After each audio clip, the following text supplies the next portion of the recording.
Fluido es cualquier cuerpo que tiene la capacidad de fluir y carece de rigidez y elasticidad. Los fluidos pueden estar en líquidos y gaseosos, pero depende de la intensidad de la fuerza de cohesión de sus partículas. En los líquidos, la fuerza molecular permite que las partículas se muevan libremente. Los gases, por lo contrario, tienen partículas de movimiento que hacen que choquen y se separen entre sí. Propiedades de los líquidos son: no tiene forma definida, su volumen sí es definido y las partículas se mueven libremente. Las propiedades de los gases son: no tiene forma ni volumen definidos y se mueven muy ampliamente. El agua y el aire son otros tipos de fluidos que se utilizan como fuente de energía. Sustancia que puede fluir. Un fluido contiene cuatro propiedades. La primera es densidad, es la medida del grado de competencia de un material, o bien se podría decir que es su masa.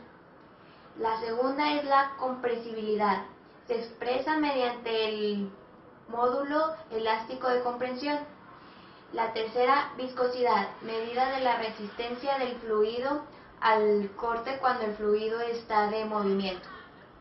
Y la cuarta, que es la última, es la tensión superficial. Es cuando una molécula es atraída por otras moléculas, pero la tensión superficial tiene una consecuencia, que es la capilaridad.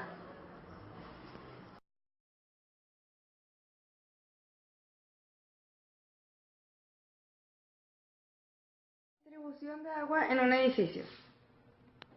El fin de los suministros de agua es aportar y recaudar agua a todos los puntos de consumo del edificio. Otra función también es el del funcionamiento del calentamiento del agua. Bueno, no del agua, para las cosas que ocupen calor, agua caliente y así. También se encarga de llevar agua a las instalaciones que lo requieren, como calefacción, refrigerador, sanitarios, lavabos. Su funcionamiento es una red a presión, que puede venir dada de una red directa de urbana o ya cuando es insuficiente, mediante un grupo de presión, que éste se sitúa en el mismo edificio. Presiones de funcionamiento. Se estima que la presión mínima en el punto más desfavorable, o sea, en el punto más alto o más lejos, es mínimo de 50 kilopascales. Esta presión llamada residual. Y para un buen funcionamiento debe tener un poco más, pero eso sí, limitada. Esta se estima que es de unos 500 kilopascales. Las instalaciones pueden dividirse en tres. La primera es la de derivación del piso. Esta consiste en una red horizontal para todo el edificio de un mismo piso y va por abajo del edificio. Las montantes son conducciones verticales que llevan agua desde el punto más bajo hasta el punto más alto. Y los distribuidores son los que son por debajo del pavimento para llevarlas a las montantes. Y por último tenemos la alimentación de los puntos de consumo. Estos puntos generalmente son llamados cuartos húmedos. Consisten en las griferías de los puertos llamados sanitarios, que son lavabo, bañera, bidé, ducha, fregadero, lavadero, inodoro, urinario, vertedero, o electrodomésticos que utilizan agua, lavadora, lavavajillas y a veces frigoríficos. El valor que adquiere para la sociedad el agua es indiscutible por su carácter multifuncional y por su condición indispensable y potencial para el desarrollo de la vida. Distribución de agua en edificios. Es una red que funciona a presión, que puede venir dada directamente por una red urbana o, cuando es insuficiente, mediante un grupo de presión situado en el propio edificio. Se estima que la presión mínima necesaria en el punto más desfavorable de la instalación ha de ser de unos 50 kilopascales, presión llamada residual. También, en la mayoría de los casos, para el buen funcionamiento de los aparatos, debe de haber una presión máxima limitada, por encima de la cual habrá problemas de funcionamiento, que se estima esa presión está en unos 500 kilopascales. La distribución de agua caliente se hace igual que el agua fría con la única diferencia en que antes de destruirla pasa por un elemento calefactor que eleva su temperatura. Se utiliza para usos sanitarios, baños, duchas y para otros usos de limpieza, fregado de platos, lavadora, lavavajillas, fregado de suelos.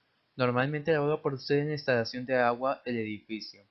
En muchos países está considerado un servicio básico y obligatorio en las viviendas. En relación con la temperatura, se controla desde un dispositivo incorporado en el equipo que produce el agua caliente. Las tuberías y los anclajes de las distribuciones principales deben contar, además, con dilatadores que aguanten los movimientos producidos por el calor. También hay que considerar la instalación de dilatadores en los tramos rectos.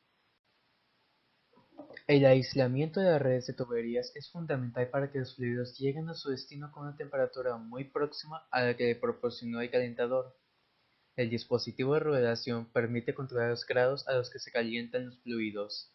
De este modo es como funciona la distribución de agua caliente en una casa o edificio, un sistema de tuberías, además de ver los límites de este sistema.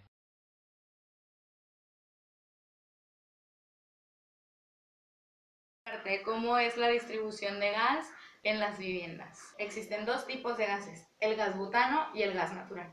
Es menos denso que el butano, pero su poder calorífico es mucho más que este. Gas, sea considerada de vivienda, aparte de estar en una vivienda, debe tener una presión máxima de 4 bares. Las partes de una instalación de gas canalizado son las siguientes. Es la red general de transporte. Pertenece a la empresa suministradora y generalmente es subterránea. El segundo es la estación de regulación, el caudal y la presión del gas que circula por la tubería. La llave de salida, que es de la red de distribución. De ella parte las derivaciones que van para los edificios, o sea, a una vivienda. La llave de acometida, que separa la red de la distribución en la instalación receptora. Llave de edificio, que es la de entrada al edificio. Tenemos la acometida interior, que une la red de distribución con el edificio. Los contadores, que cada vivienda lleva una con su lectura a saber lo que se consume. Así como cuando van a nuestras casas y llegan los que verifican cuánto es el gas que consumimos. Montantes, que son las tuberías que suben del contador de viviendas. Y una vez dentro de la vivienda existen elementos como filtros, reguladores de presión, llaves de control y válvulas de seguridad. En la siguiente imagen les vamos a mostrar cómo es la distribución del gas canalizado en las ciudades.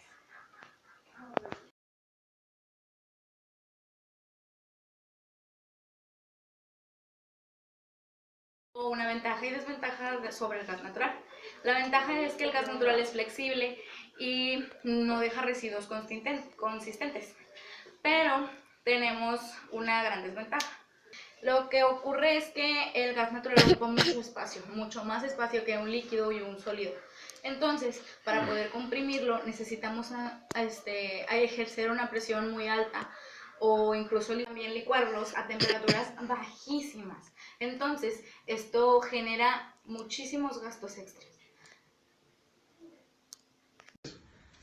El gas butano es un hidrocarburo inflamable gaseoso que se licúa a menos 0.5 grados. Su fórmula es C4H10. Como es un gas incoloro, se le añade un odorizante, casi siempre mercaptano, que le da un olor desagradable.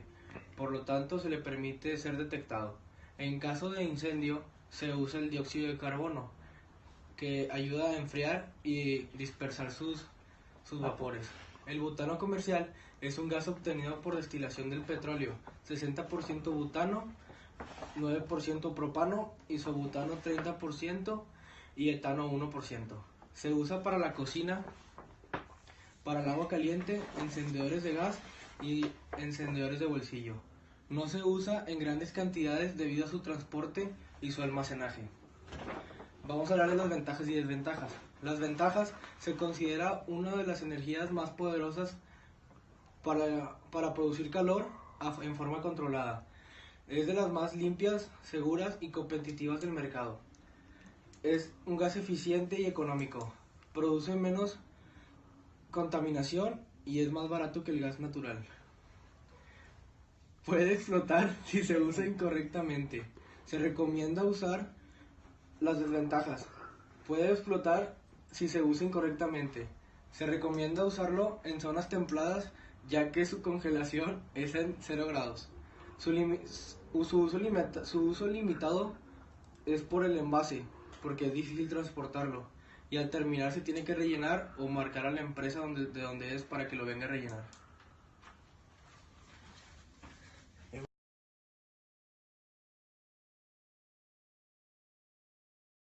Un ejemplo de drenajes es un sistema de tuberías para gestionar los residuos en hospitales.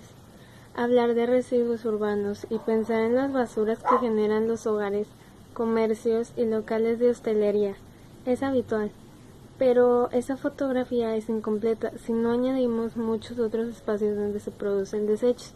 Las infraestructuras críticas para una ciudad son una de las fuentes donde generalmente mayor cantidad de desperdicios se producen, por lo que su adecuada gestión se hace esencial. Esas infraestructuras fundamentales en el entorno urbano son los hospitales, que por su actividad requiere de un especial cuidado y atención en la recogida de sus desechos, garantizar una gestión higiénica y segura en todo momento. Cobra especial relevancia en una de las instalaciones en las que se protege la salud de las personas. ¿Cómo pueden afrontar estos centros la eliminación de las basuras de una forma inteligente? El ejemplo más reciente de una gestión de residuos innovadora se encuentra en Canadá. El Jewish General Hospital de Montreal acaba de incorporar un sistema neumático para gestionar los residuos en 254 camas, transportados a través de 2 tuberías por el interior del centro hospitalario. Una de ellas se dedica a la ropa blanca y la otra a los residuos generales. La compañía Envac Iberia, creadora del sistema de gestión de residuos mediante tuberías subterráneas e interiores, ha sido la encargada de diseñar e instalar este método en un hospital de Canadá. En este caso, el sistema se ha instalado en un edificio ya construido que necesitaba mejor la eficiencia relacionada con los procesos críticos de la logística hospitalaria. La nueva instalación genera ahorros cercanos al 20% en la gestión de la logística inversa, según las previsiones de la dirección del hospital. Este proyecto se ha llevado a cabo en un área de 8.000 metros cuadrados, en la que se concentran los servicios de urgencias y cuidados intensivos de este centro, y donde se han instalado 550 de doble tubería con 45 compuertas. El principio de Pascal dice: toda presión ejercida hacia un fluido se esparcirá sobre la sustancia de manera uniforme, y esto es completamente cierto. Un pequeño ejemplo sería, por ejemplo, esto, que ocupe solamente una jeringa pequeña y un globo pequeño, donde si ponemos suficiente presión, aumenta el área del globo. Y aquí aumentó. Esto es simple, pero en caso de los drenajes, el tema es un poquito más complicado, ya que se ocupa la suficiente resistencia para soportar una gran cantidad de presión, y más si hablamos de los hospitales. Los hospitales manejan residuos, y estos no son fáciles de transportar. Por eso se menciona en el ejemplo anterior la planificación que tiene que tener un hospital para poder crear un sistema de tuberías. Muchos residuos son muy densos, difíciles de trasladar de un lado a otro, y más si hablamos de tubos, que aunque tienen diferentes tamaños, requieren una gran presión y más en específicas áreas. Sin olvidar la resistencia de los materiales con los que deben de ser construidos. Así que, en conclusión, sí, los fluidos son muy difíciles de tratar.